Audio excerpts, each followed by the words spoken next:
In a world where corporations rule in a dystopian future. What the hell is going on here? Oh, I'm doing the intro for the video? What's with the creepy, wannabe trailer guy voice? Oh, well, it was trying to make it sound epic, because you know this game's based off RoboCop and Ghost in the Shell and everything. I guess so. Carry on then. Hey guys, it's Shinobi Nando, and welcome to my review of The Seventh Sector. I'll be reviewing this for the Nintendo Switch. Publisher Sometimes You and developer Sergey Noskov, I hope I said your name right, gave me an early review code for this Cyberpunk puzzle adventure game. As I've said before, Seventh Sector is a puzzle adventure game set in a dystopian cyberpunk universe. Where we begin this game is a literal spark of light in this dark, depressing, ominous setting.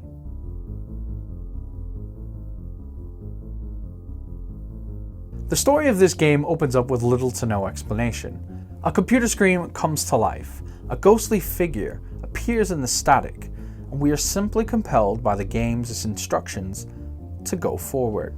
We are a literal spark of energy traveling through the city's infrastructure. This works wonders for the overall narrative. The decision to start you out with no knowledge, background, or idea of where you're going plays into the overall plot, and pays off really well towards the end of the game. This game at first deceives you, making you think that there is no overall narrative or plot. Slowly as you move through the city, solving simple pathway logic and math puzzles, the world unfolds around you. You'll have to pay attention to the background, as the story is told visually. Events will happen passively around you, often with little or no involvement from yourself. Or so it would seem. Progressing from a simple spark of information to a ball drone, to a security bot, and more, the more complex the machinery you possess, the more your actions indirectly or directly start to affect the world. Starting from diverting power and jumping cables, to bypassing locks and disabling security, to hacking critical systems, you'll learn more and more about the plot, whilst haphazardly moving things along unintentionally. While the overall narrative is quite linear, this game does have 4 alternative endings, depending on what you do, what you interact with, and these junction boxes that you can disable at key points of the game. Now, I'm not going to spoil the story for you, because for me that was the main drive of this game, but it is a bit cliche. That didn't really matter to me because it's more about how this story is told than the actual overarching plot. Most of the narrative is brilliantly interwoven with the gameplay.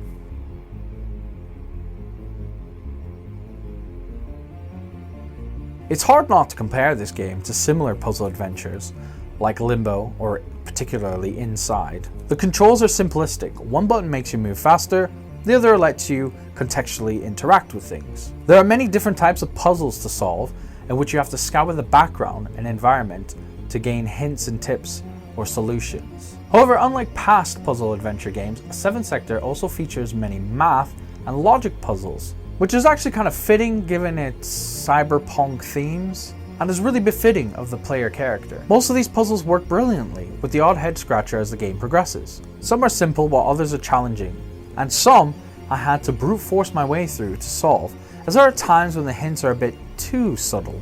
This may be reflective of my own levels of patience, but some of the math problems seem a bit too involved for a video game, especially the ones involving any kind of simple algebra. I don't know about you, but I play video games to kind of relax and chill out, not really to do math homework. The ones I really struggled with were the physics-based puzzles. At first I thought this was down to the game design and the Unity engine. However, after double checking online, it may be the Switch's port in particular and the Joy-Cons that could be exacerbating these issues.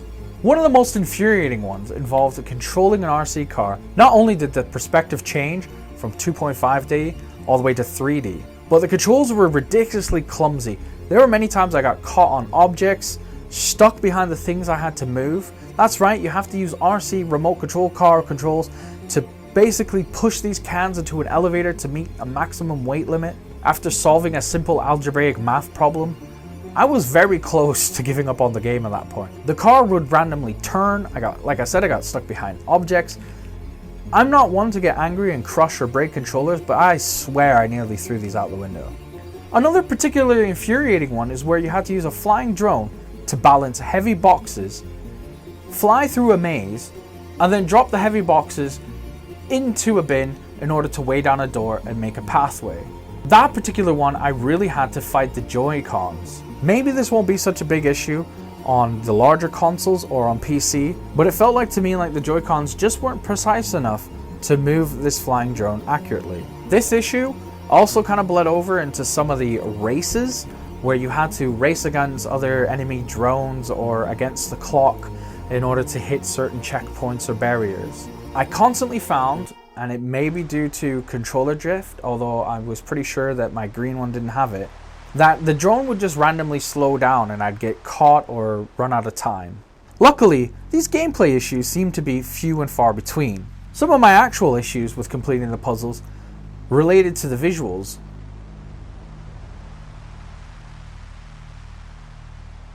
Now don't get me wrong, this game looks amazing, clearly taking inspirations from movies like Blade Runner, Fifth Element, RoboCop, Ghost in the Shell, and particularly The Matrix. Speaking of which, everything is stylized in that unique 80s to 90s vision of the future. The design of the city is familiar yet different, with the large 7-sector building jutting out of the city skyline, ominously watching over it like the corporate towers from the films it takes inspiration from. For the most part, this game looks and runs really well on the Switch, especially in handheld mode. Although, upon doing research, it's clear that this is the inferior version.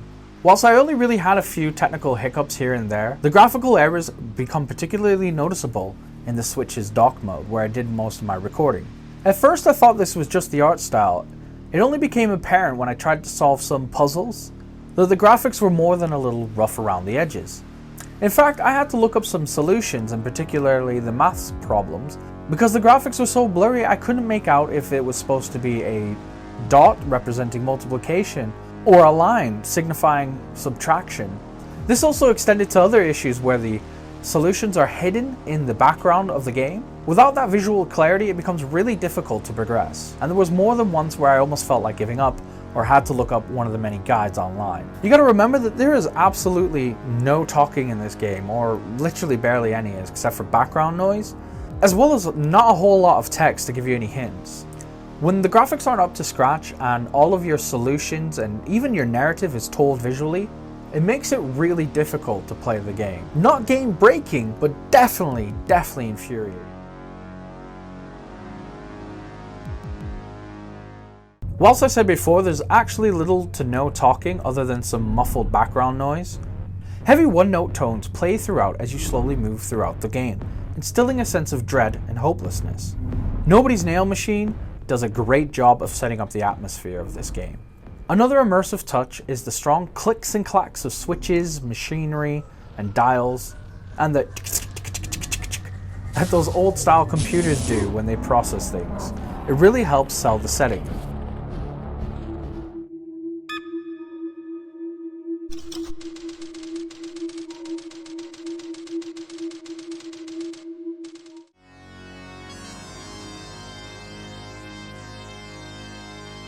Guys, for my final verdict for this game, I give it a 3 out of 5, which on my channel means that it gets a gold shuriken. If you're a fan of Limbo or Inside, you definitely need to pick this one up. While some of the puzzles can be infuriating, the fresh take on how this story is told from a completely disconnected perspective is not only really unique, but amazing. I really enjoyed the narrative, even if it was cliche. It's currently about $19 on most eShops, so definitely check it out, or maybe wait for a sale and pick it up then, especially on Steam. And if you're really into Cyberpunk or puzzle games, it might just be an indie gem for you. Now once again, I want to thank Sergey and sometimes you for providing me a review code on the Nintendo Switch. Thank you so much, guys. You could check out the full written review on Gameology. There'll be a link in the description. But remember, this is also just my opinion, so let me know what you think in the comments down below. Did you pick it up? Are you interested in it now? Have you beaten it? Which ending did you get? Don't forget to give this video a thumbs up if you enjoyed it as well, guys. It really helps out the channel. And if you made it this far, maybe hit that subscribe button down there, huh? Maybe that notification bell. While you're down there subscribing, don't forget you can check out my social media links, guys. Please follow us over on Twitch, TikTok, Instagram, wherever you have it, I'm probably there at Shinobi Nando. Anyways, guys, before I waffle on anymore, I'm gonna say goodbye. Thank you very much for watching and get out of here. Bye-bye. Bye. Bye.